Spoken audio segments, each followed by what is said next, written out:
morning po, good afternoon, good evening, welcome po sa channel ko po. Alam niyo ba ang ibig sabihin ng dig deeper? Walang pasagan ng trip. Pag may ginawa kang mabuti, pupurihin kita. Pag may ginawa kang kapalpakan, pipirahin kita. Pipirahin ko yan. Walang pasagan ng trip. Pipirahin ko yan.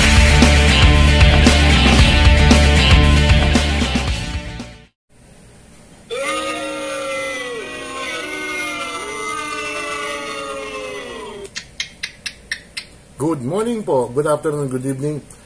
Welcome po sa channel ko po, Tito Nice Vlogs. Buenos dias, buenas noches, buenas tardes, amigos, amigas. Good evening to you all, good morning to you all, good afternoon to you all. Mga kababayan ko, let's talk about dirty politicians or politika politicians, mga titos, mga titas. Thank you pala doon sa may intro kasi akong bagong intro, mga kababayan ko. Thank you very much sa kaibigan ko. You know who you are. Thank you very much sa libre, mga kababayan ko. Pero siyempre ako na bahala sa iyo. Siguro mga pang-candy yan, pwede na sa iyo, mga kababayan ko. Mga titos, mga titas, hindi masamang tumulong. Pero wag naman bawas-bawasan ang mga kakapalan ng mga mukha na mga politiko natin, mga kababayan ko. Tutulong ka lang, may retrato mo pa. Saan bang galing ang pera mo? Tago natin sa pangalan, party list, ako Bicol, Elizalde ko. Ang ganda niya, no? Yung picture niya, no? Serbisyo ko. CO siya, mga kababayan ko. Hindi ba yung nagkaroon ng bagyo kailan ba? Last week. Di ba si Bagyong Christine, mga kababayan ko? Ayun, umanda ng mga kaipalan ng mga ibang politiko dyan. Hindi pa po pwedeng tutulong kayo na walang retrato nyo without your picture? Hindi ba? Hindi ko lang alam kung sa ibang country, siguro may mga picture din, pero yung pagtutulong, wala na siguro yung mga retrato, maybe pangalan na lang, pero mas yung pangalan, mga kababayan ko, hindi rin pwede. Dapat ilagay nila galing sa taong bayan or from the people of the Philippines na lang. Hindi, tumutulong. Kitang-kita yung kakapalan ng mukha. Sorry po, lang ako. Medyo harsh lang po ako. Sumusobra ng ibang mga politiko dyan, Si Pangulong Duterte nga, ayaw ng ganyan. Yung may picture niya, at saka yung gagawa na giant na cheque, yung check. Ayoko yan, sabi ni Pangulong Duterte, kaya doon ako bumibili kay Pangulong Duterte. Although, hindi talaga mapigil. Yung iba, napapagawa ng mga tarpaulin, pero itong ako Bicol na to, hindi lang siguro siya, hindi lang siguro gumagawa niya. Marami pang ibang gumagawa niyan. Lalo-lalo isang senador dyan, na babae, yung si PhilHealth, yung model ng PhilHealth, mga kababayan ko. Pero, kung tutulong kayo, talagang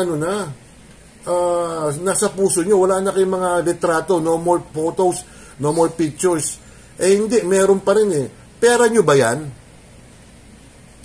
Hinahamon kita, Elizalde ko.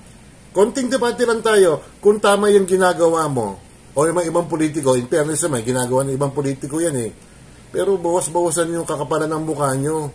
Galing din sa taong bayan yung pera nyo. Saan ba galing yung sweldo nyo? May pork barrel kayo. Saan din ang galing yan? Sasabihin nyo, nababayad naman kayo ng tax Saan ba nang galing ang pinabayad ng tax nyo? Di pa sa amin din? Di ba?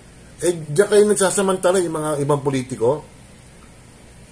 Ewan ko na kung sana si Sara Duterte huwag gagawin yun May ginawa si Sara Duterte, si BP, libre sakay sa may busway ata yun libre sakay. Kasi ang budget lang ni BP Sara is limitado lang. Hindi na 1 billion or 2 billion, 700 million na lang binigay sa kanya, mga kababayan ko. Pero ibang mga politiko, grabe talaga. Natandaan nyo, isang araw, 2 weeks ago ata, 1 week ago, yung ayuda ni Martin Romualdez sa may Pasig yun, di ba? Sa may Ultra. Ayun, pinagpipilan nila, mga kababayan ko. At kawawa naman yung mga nasalanta, mga kababayan ko. Hindi lang pala sa may saan ba yun? Hindi lang sa may Bicol ang nasalanta ng baha. Batangas po, sa Talisay. I think buong Batangas At saka sa Laguna po, yung bahay ng binang ko po, almost 4 feet po yung tubig. And then may kasama pa mga putik, mga kababayan ko. Di ba? Parang hindi tayo nakapaghanda eh. 2 weeks from now, bago dumating si Bagyong Christine, alam na may darating na, pero asa ng Pangulo natin? Ano ba sinabi niya? Iba talaga. Hindi sa talagang dapat may comparison talaga eh. Si Pangulong Duterte noon, wala pang bagyo, nakahanda na lahat.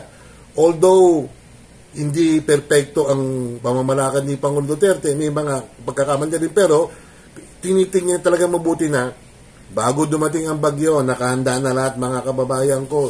Hindi yung kikilos kayo, yung bagyo na ando na, dumating na yung bagyo. O, tama ba yung mga kababayan ko? Ito sa isang example na isang weak na president. Para sa akin, si Pangulong Marcos, pasensya na po, okay, binoto kita, pero ikaw, mahinang presidente ka. Kasabihin mo itong ganito, on the hasn't made landfall yet. So the worst is yet to come, I'm afraid. So let's all prepare. Let's just all prepare so that the minute that we get the signal that it's okay to go in, we'll all be able to go in. But the point right now is that the storm is actually still off of our coast. It's not yet on hindi ka naghanda. Made landfall yet. So the worst is yet to come, I'm afraid. So hintayin na lang natin yung bagyo. Tingnan mo. So that the minute that we get the signal that it's okay to go in, we'll all be able to go in. Grabe. But the point Ibang klase ka talaga. the storm is actually 1 week o 2 weeks alam na may darating na malakas sa bagyo Di ba? Bakit di kayo nakapaghanda? Lagi ang inuuna kasi politika. Yung mga ibang mga congressman dyan talaga ang pinag-iinitan ang mga Duterte. Sige, okay lang kayo. Bahala kayo. Ang sabi dito ng mga ibang komentaryo, magising na sana tayo lahat sa talamak na korupsyon sa ating gobyerno. Yung isang vlog ko, 6 minutes lang yon. Di umano baka totoo na to. Sige, allegedly. Yung ibang mga politiko dyan, may magdodonate mayari ng 1 million pesos. Allegedly. Kakahuyin pa yung ibang porsyento, mga 20%. So, 800,000 na lang matitira. Yung 200,000, di umano'y sa mga politiko na. Kaya, mga kababayan ko, ewan ko ba, sobrang kasing lakas. Alam naman nila na malakas si Christine, yung ulan, mga kababayan ko. Wala naman masyadong hangin, pero wala. Hindi nakapag-prepare. At may mga iba tayong mga kababayan, matitigas ang ulo, ayaw pa rin magsilikas. They don't want to evacuate. Kasi yung mga belongings nila, baka nakawin daw. Ano ba mauuna? Buhay o your belongings? Your life o your belongings? Di ba? Balik tayo dito sa mga epalitikong mga hindi sila makatulong pag walang mga photo nila, walang mga picture nila. Kakapal ang mukha, Para nila siguro pera nila yan pinaghirapan ng mga obrero mga taong bayan na directly or indirectly na mga pagbabayad ng buwis. Di ba? At saka talagang sorry to say, yung food, natin, may food crisis tayo mga babayan ko. O talaga sa taas ang bilihin. Hindi na mapigil yung mga babayan ko. Unstoppable na ang price. Alam niyo ba, yung 1 kilo ng, bisugo o tambakol ba yun?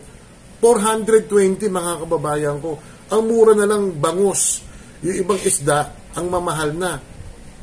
Mas mahal pa sa karne. Ang karne, mga 350, 380. Ito mo, yung isdang mga malalaki. Kalimutan ko yung pangalan Ito mo, 420 1 kilo. Anong ginagawa ng DTI niyan? Wala.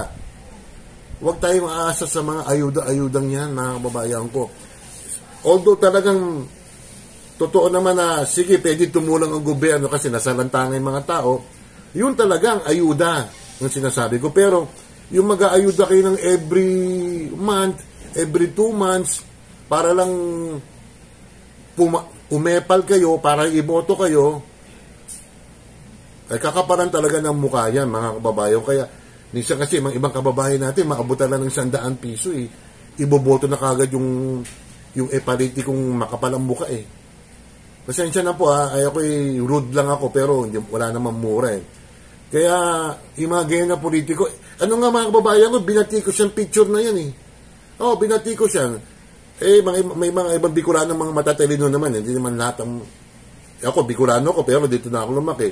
Binatikos sa social media ang ilang opisyal ng Bicol matapos mag-viral mga larawan nilang namamahagi ng relief goods na may naka-imprentang, ako Bicol yan eh, si Elizalde. Sumagot ka, Elizalde ko, kung talagang tama yung ginawa mo, palang ginawa mo. Tumulong ka kahit walang picture o pangalan mo. Bagatin na lang yung pangalan mo, okay lang yun. Pero yung picture mo, tsaka yung pangalan mo na andyan, palang mukha. Shoutout tayo Pasensya na po Shoutout natin si Ate Ruby. Belated happy birthday, Manay Michi si Shirley Mendrano, si Sinjin Vlog Official, sino pa si Jane Barona Vlog, si Doc Juday, Evelyn Official, si Ems, si Cherry Papoy, Simply Grace, Smiley Face, Oxy, Glenn D. Anuel, Mayang Vlogs, Nanay Eva TV, Jovan De La Cruz, Jovan De Bautista, si Kim Kapango Vlog, Beth Pilapir, sino pa ba to?